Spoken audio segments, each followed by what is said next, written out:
Hello, beauties. Welcome back to the vlog. This week we are talking about how to be likable, and I'm a little tongue-in-cheek on this topic this week, as some of you have seen.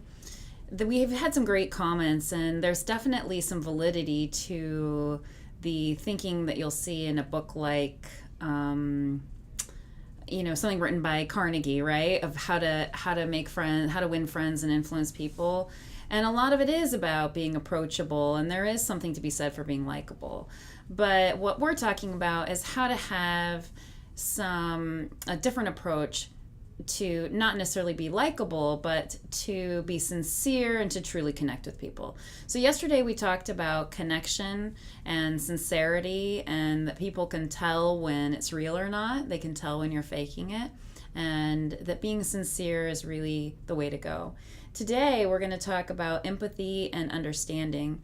There's been a lot of articles recently on this topic. In fact, there's an index I was reading about yesterday of companies that are rated on how much empathy they have. And interestingly, more than half of the companies in the top 10 for being empathetic companies are all in technology. And so I wonder what's different in our industry that's shifting that. One of the other things that was really interesting about that article, and I've seen this in some others as well, is that there is a direct correlation between high-performing companies and companies that have high empathy. In other words, companies have higher levels of revenue, profitability, client retention, and employee retention when they have high levels of empathy. And we're talking about huge percentage differences in the thousands of percent.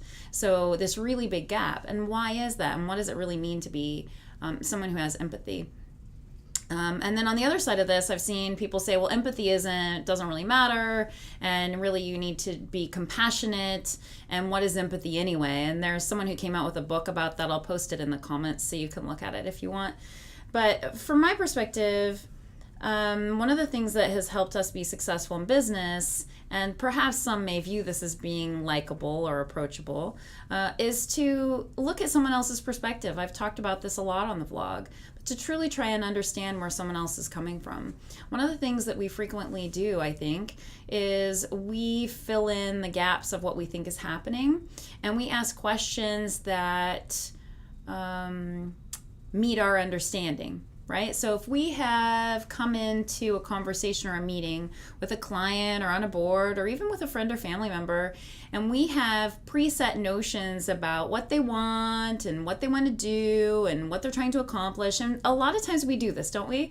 We come in and we think, oh, I know exactly what they want, and then I ask questions specifically to prove my thinking on what they want. So recently, we decided to have, for example, some strategic planning help in Lunar. Some people to come into our company and really help us think about things differently. And because many of us now in the leadership team are thinking about strategic plans and how important they are, I'm receiving articles and notes and all these different things from the leadership team about the importance of strategic thinking and how a strategic plan is what really moves a company forward and together.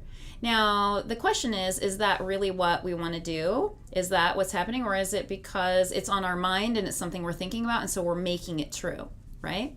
Empathy is something where we really want to have an open mind and we are asking questions based on listening. A huge part of empathy is really listening to what people are saying and not jumping ahead in our own mind where we're just nodding and pretending like we're listening so that we can ask our next question that meets our hypothesis, right? So we're really listening and we're trying to understand what they're saying to us. We're truly trying to feel like what it's like to be in their shoes. It's very difficult to do this on a consistent basis. It's something that can be taught. And one of my favorite examples of this is something one of my colleagues sent me. It was a TED Talk from a professional gamer named Lillian Chen.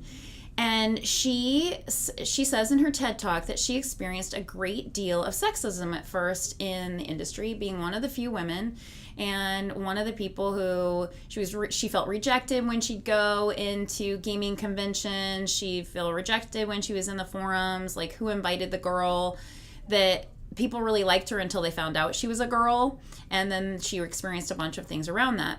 And initially, she was angry and she had a lot of big feelings about that. And she wanted to, there was some behavior to guilt or shame people into accepting her because she wanted to be liked, right? Don't we all? And she wanted their approval and she wanted to fit in and she wanted to be part of their crew and that culture.